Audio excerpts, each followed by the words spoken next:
같이 하나님 말씀 나누도록 하겠습니다. 하나님의 크신 사랑과 은총이 여러분의 삶에 함께 하시기를 빕니다. 오늘은 하나님의 영광, 하나님의 얼굴이라는 제목으로 함께 하나님의 말씀을 나누도록 하겠습니다. 인생을 살아가다 보면 외롭다고 느껴질 때도 있고 내 힘으로 도저히 해결할 수 없는 어려운 인생의 문제를 만나기도 합니다. 그리고 때로는 마음이 아파서 우울증에 걸리기도 하고 때로는 모든 소망을 잃어버리고 절망에 빠질 때도 있습니다. 오늘 본문 말씀에는 힘들고 지쳐있는 모세의 이야기가 기록되어 있습니다. 그리고 그런 환경을 이겨내고 극복하기 위해서 하나님 앞에 간절히 기도하는 모세의 내용이 담겨 있습니다.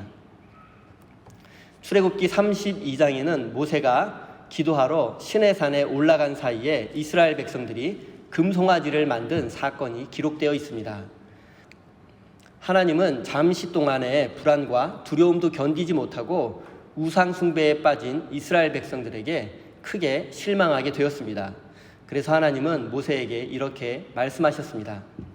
너는 너의 백성을 데리고 약속의 땅 가나안으로 출발해라.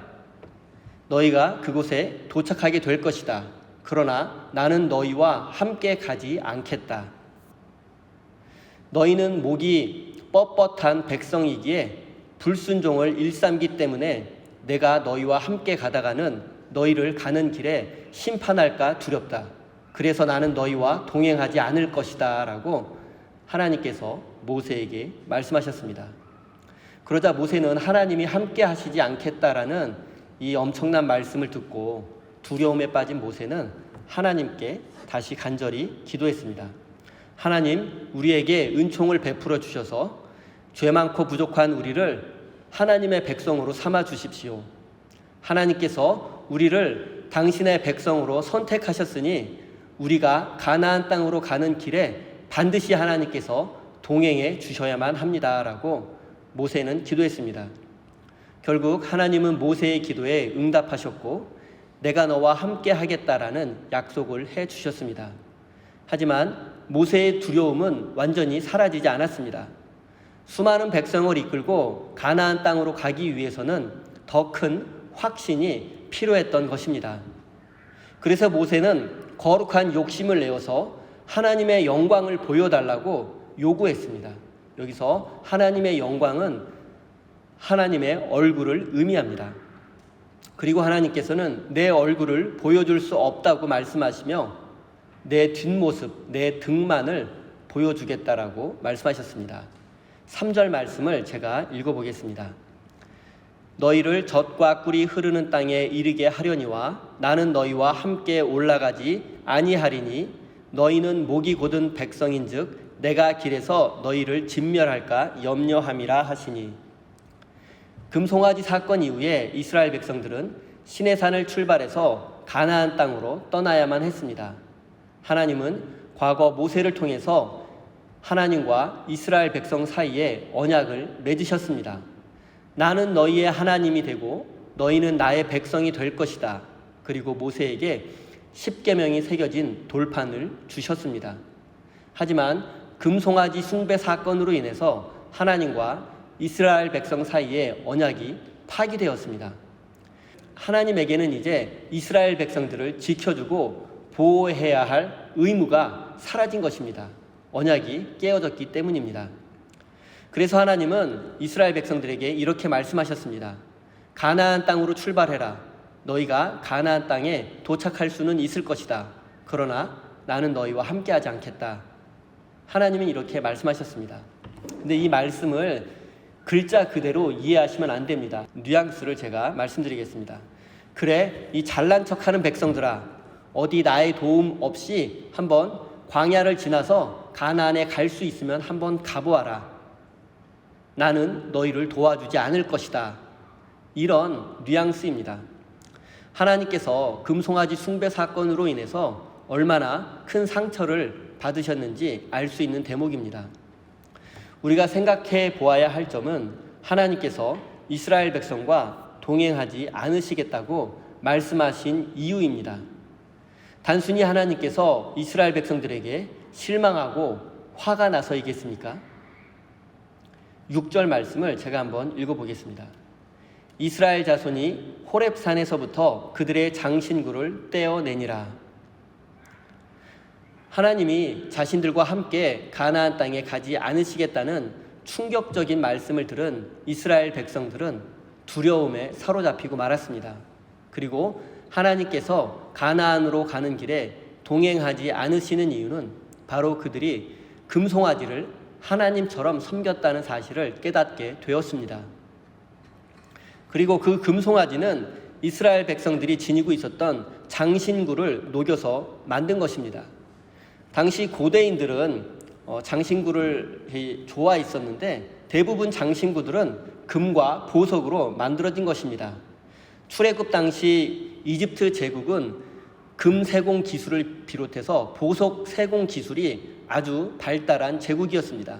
그리고 이스라엘 백성들은 출애굽을 할 때에 자신들이 가지고 있었던 장신구들을, 금으로 만든 각종 장신구들을 가지고 나왔습니다. 그런데 당시 금과 보석으로 만든 대부분의 장신구들은 이집트 사람들이 섬기는 각종 우상들이 새겨져 있고 또 우상의 모양을 본떠서 만든 것입니다. 귀걸이, 코걸이, 팔찌, 벨트, 옷에 새겨진 모양들, 그들이 가지고 있던 모든 장신구들은 실제로 아름다움을 형상화한 것이 아니라 이집트 사람들이 섬기고 있었던 우상들을 장신구들로 만든 것입니다. 그러니까 장신구라는 것은 실제로는 금으로 만든 작은 우상을 의미하는 것입니다. 그런데 하나님께서 동행하지 않겠다라는 말씀을 들은 이스라엘 백성들은 자신들의 죄를 깨닫게 되었고 자신들에게 남아있던 모든 장신구들을 떼어서 버리게 되었습니다. 하나님은 이스라엘 백성들을 가리켜 목이 곧은 백성이라, 목이 뻣뻣한 백성이라고 말씀하셨습니다. 목이 곧다라는 표현은 주인의 말을 듣지 않는 소를 가리킬 때 사용하는 말입니다. 지금 이스라엘 백성들은 주인의 말을 듣지 않는 목이 곧은 소처럼 목이 곧은 백성이 되어서 하나님의 말씀에 불순종하고 있는 것입니다. 하지만 주인이 소를 포기하지 않듯이 하나님도 절대로 당신의 백성들을 포기하지 않으십니다. 하나님은 다시 백성들이 회개하고 순종의 길로 돌아오게 하기 위해서 이스라엘 백성들에게 내가 너희와 함께 가나안 땅에 가지 않을 것이다 라고 말씀하신 것입니다. 결국 내가 너희와 동행하지 않겠다라는 하나님의 말씀, 하나님께서 이렇게 말씀하신 의도는 이스라엘 백성이 싫어졌거나 그들을 미워해서가 아닙니다. 그들이 자신들의 불순종을 깨닫고 다시 하나님의 품으로 돌아올 수 있도록 깨닫게 해주기 위해서였습니다. 그리고 이스라엘 백성들은 하나님의 말씀을 깨닫고 모든 장신구들을, 모든 우상들을 버리고 하나님을 따라 출애굽의 여정을 시작하게 된 것입니다. 사랑하는 성도 여러분, 우리가 인생을 살아가다 보면 때로는 하나님께서 내 곁에 계시지 않는다는 두려움을 느낄 때도 있습니다. 하지만 우리가 하나님이 내 곁에 계시지 않는다고 생각하는 이유는 우리의 죄와 불순종으로 인해서 하나님을 느끼지 못하기 때문입니다. 하나님을 느끼지 못하게 되면 외로움에 빠지게 되고 불안과 두려움을 느낄 수밖에 없습니다. 그러나 이때가 바로 하나님께로 돌아갈 기회입니다. 외로움과 불안 그리고 두려움이 다가올 때, 하나님이 느껴지지 않을 때 우리는 하나님께로 다시 돌아갈 결단을 해야만 합니다. 이스라엘 백성들은 하나님께 돌아가기 위해서 모든 장신구들을 제거했습니다. 당시 사회에서 장신구들은 앞서 말씀드린 것처럼 대부분 금과 보석으로 만들어진 것이었습니다. 값비싼 것들이었지만 그들은 그것으로 금송아지를 만드는 죄를 지었습니다. 그리고 가나안 땅으로 가는 길에 하나님을 다시 배반하고 그 장신구들을 이용해서 또 금송아지를 만들 수도 있습니다. 그 장신구들을 가지고 있는 한 다시 금송아지를 만들 수도 있는 것입니다. 그래서 그 가능성마저 제거하기 위해서 모든 장신구들을 버리게 된 것입니다. 지금 우리가 하나님께로 돌아가기 위해서 해야 할 일은 무엇입니까? 지금 우리가 하나님께로 돌아가기 위해서 버려야 하는 장신구들은 무엇입니까? 우리 마음속에 있는 교만과 욕심, 돈과 성공을 최고의 가치로 여기는 시대정신, 이것들이 바로 우리가 지금 당장 버려야만 하는 장신구들입니다. 사랑하는 성도 여러분, 이스라엘 백성들은 하나님이 동행하지 않으시겠다라는 말씀을 듣고 모든 값비싼 장신구들을 버리고 다시 하나님께로 돌아갈 것을 결단했습니다. 여러분 인생에서 버려야 할 장신구들은 무엇인지 깊이 생각하시고 그것들을 버리고 포기함으로써 하나님과 동행하는 귀한 삶이 되시기를 바랍니다. 13절입니다. 내가 참으로 주의 목전에 은총을 입었사오면 원하건대 주의 길을 내게 보이사 내게 주를 알리시고 나로 주의 목전에 은총을 입게 하시며 이 족속을 주의 백성으로 여기소서. 지금 모세는 시내산을 출발해서 본격적으로 가나안 땅을 향해서 진군해야 하는 상황입니다.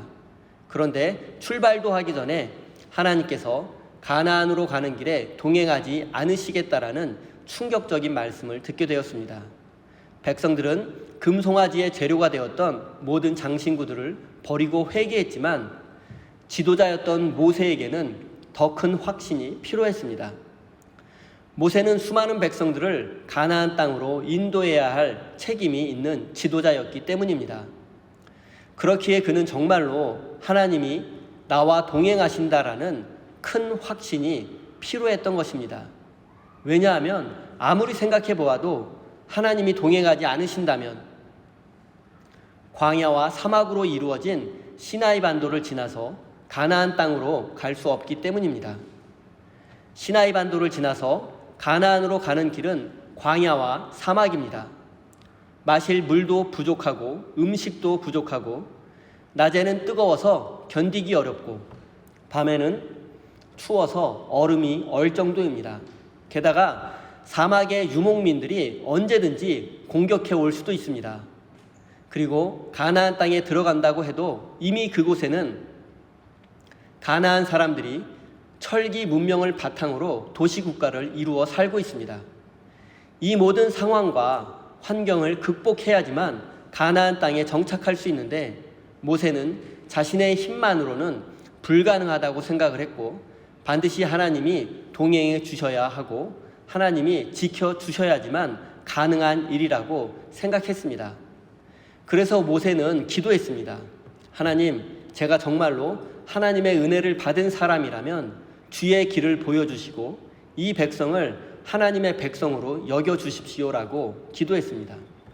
모세의 기도를 쉽게 말씀드리면 이 백성을 버리지 마시고 동행해 주셔서 안전하게 가나안으로 갈 수 있도록 도와주십시오라는 내용입니다. 모세는 지금 이스라엘의 운명이 오직 하나님의 손에 달려 있다고 믿고 있습니다. 약속의 땅 가나안에 들어가는 것은 자신들의 노력과 능력에 달려 있는 것이 아니라 하나님과 동행하느냐 동행하지 않느냐에 달려 있다고 믿고 있습니다. 그리고 이 믿음을 가지고 있었던 모세는 광야의 삶을 두려워하지 않았습니다. 또한 이 믿음을 가지고 있었던 다윗도 골리앗을 두려워하지 않았습니다. 다니엘도 바벨론 제국의 위협 앞에 굴복하지 않았습니다. 초대교회 성도들은 박해와 순교마저 두려워하지 않았습니다. 왜냐하면 그들은 모두 하나님과 동행한다는 확신이 있었기 때문입니다. 사랑하는 성도 여러분, 모세는 하나님이 동행한다면 얼마든지 광야를 건너서 약속의 땅 가나안에 갈 수 있다고 믿었습니다. 우리의 삶이 외롭고 힘든 광야의 삶이라 할지라도 하나님께서 나와 동행하여 주신다면 우리는 얼마든지 약속의 땅 가나안에 갈 수 있고 하나님의 구원과 평화를 누릴 수 있습니다. 참된 축복은 광야의 삶이 옥토로 변하는 것이 아니라 광야 속에서 하나님을 만나고 경험하는 것입니다. 그리고 그 광야의 삶 속에서 하나님과 동행하는 것입니다. 인생의 광야 속에서 하나님과 동행하는 참된 축복을 누리시기 바랍니다. 18절 읽겠습니다. 모세가 이르되 원하건대 주의 영광을 내게 보이소서. 20절입니다. 또 이르시되 내가 내 얼굴을 보지 못하리니 나를 보고 살 자가 없음이라. 23절 손을 거두리니 내가 내 등을 볼 것이요 얼굴은 보지 못하리라. 하나님 나와 동행해 주십시오. 이렇게 기도했던 모세는 이번에는 하나님의 영광을 보여달라고 기도했습니다.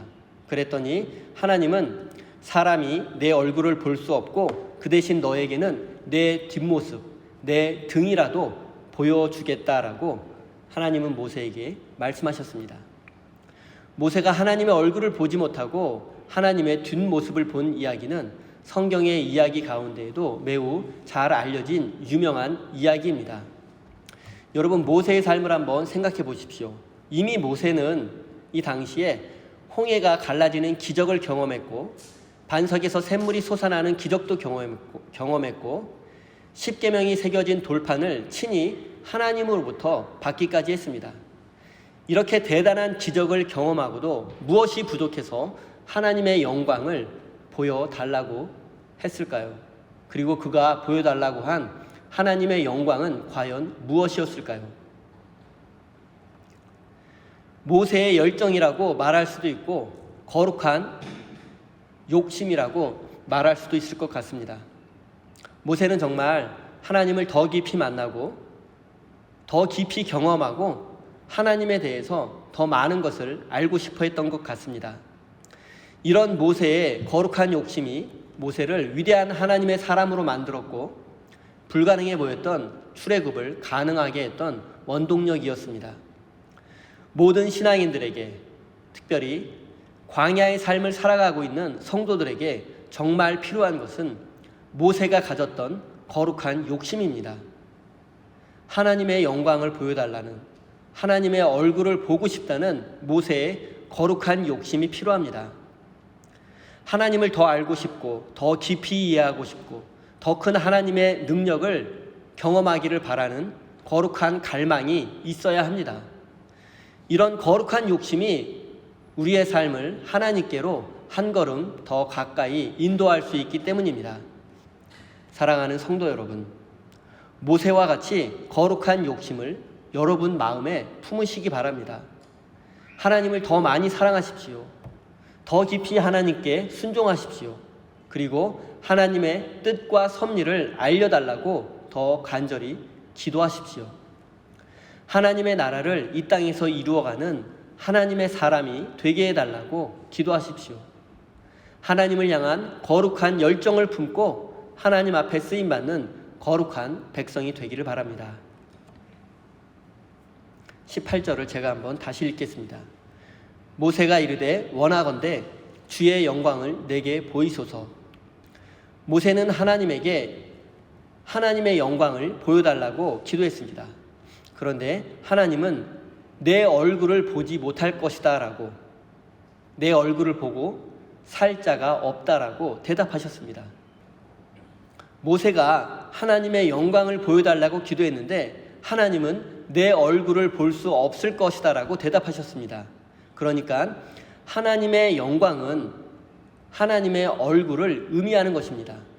모세가 하나님께 보여달라고 했던 하나님의 영광, 그것은 하나님의 얼굴이었습니다. 하나님의 얼굴을 본다는 것이 무엇이기에 모세는 그토록 하나님의 얼굴을 보기를 원했을까요? 고대인들에게 얼굴을 본다는 것은 친밀감을 상징하는 것이기도 하고 그 대상을 완전히 이해하고 알게 된다는 의미가 있습니다.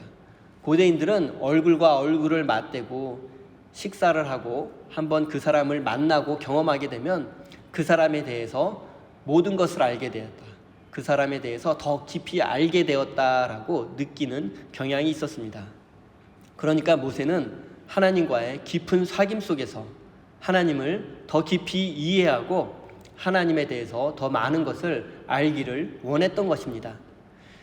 하나님에 대해서 더 깊이 알기를 원했던 모세의 뜨거운 마음이 하나님의 영광을 보여달라고, 하나님의 얼굴을 보여달라고 기도한 것으로 나타난 것입니다.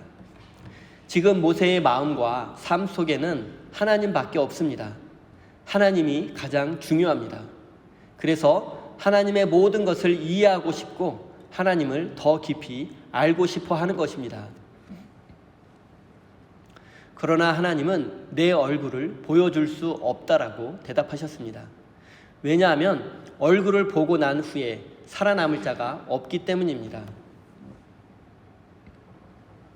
유대인들은 전통적으로 하나님을 보게 되면 죽는다라고 생각했습니다.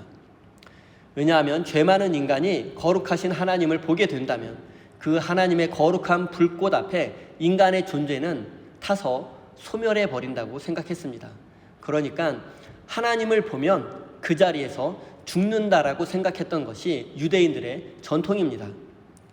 이 유대인들의 생각을 하나님께서 우리 인간과 같은 모습을 하고 계신다라고 생각하시면 안 됩니다. 하나님이 우리 인간처럼 얼굴도 있고 눈, 코, 입도 있는 존재로 생각해서는 안 됩니다. 하나님은 영적인 존재이시기 때문에 우리 인간과 같이 육체 안에 존재하는 분이 아니십니다. 유대인들은 자신들의 역사 속에서 수천 년 동안 하나님을 만나고 경험했지만 하나님에 대해서 온전히 다 알 수는 없었습니다. 하나님의 섭리와 하나님의 계획을 모두 이해할 수 없었습니다. 언제나 하나님은 자신들의 생각보다 더 높고 깊으신 분이라는 것을 인정할 수밖에 없었습니다. 그리고 하나님의 얼굴을 볼 수 없다는 고백의 의미는 하나님을 완전히 알 수 없다는 의미입니다. 이스라엘 백성들이 수천 년 역사 가운데 하나님을 만나고 경험했지만 하나님을 온전히 이해할 수 없었고 하나님을 온전히 알 수 없었습니다. 그런 그들의 경험이 하나님의 얼굴을 볼 수 없다라는 것으로 표현된 것입니다. 우리가 하나님을 완전히 이해하고 완벽히 하나님을 알 수 없습니다. 그렇다고 실망하지는 마십시오. 우리는 하나님께서 자신을 우리에게 보여주신 만큼 알 수 있습니다.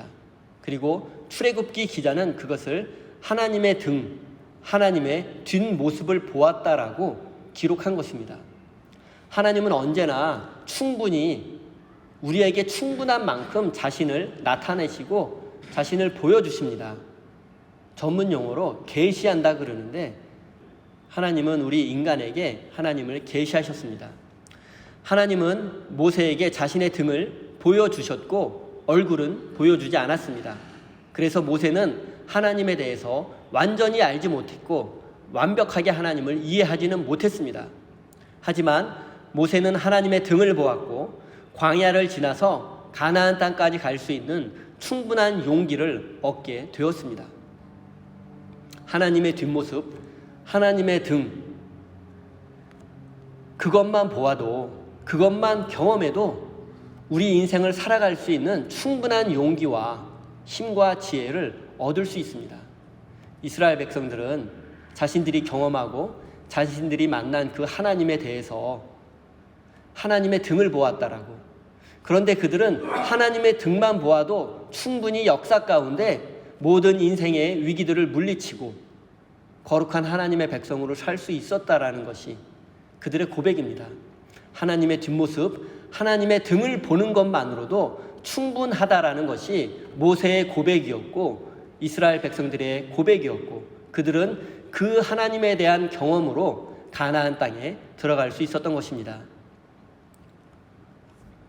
불완전한 인간은 스스로의 노력과 힘으로 하나님을 알 수 없습니다.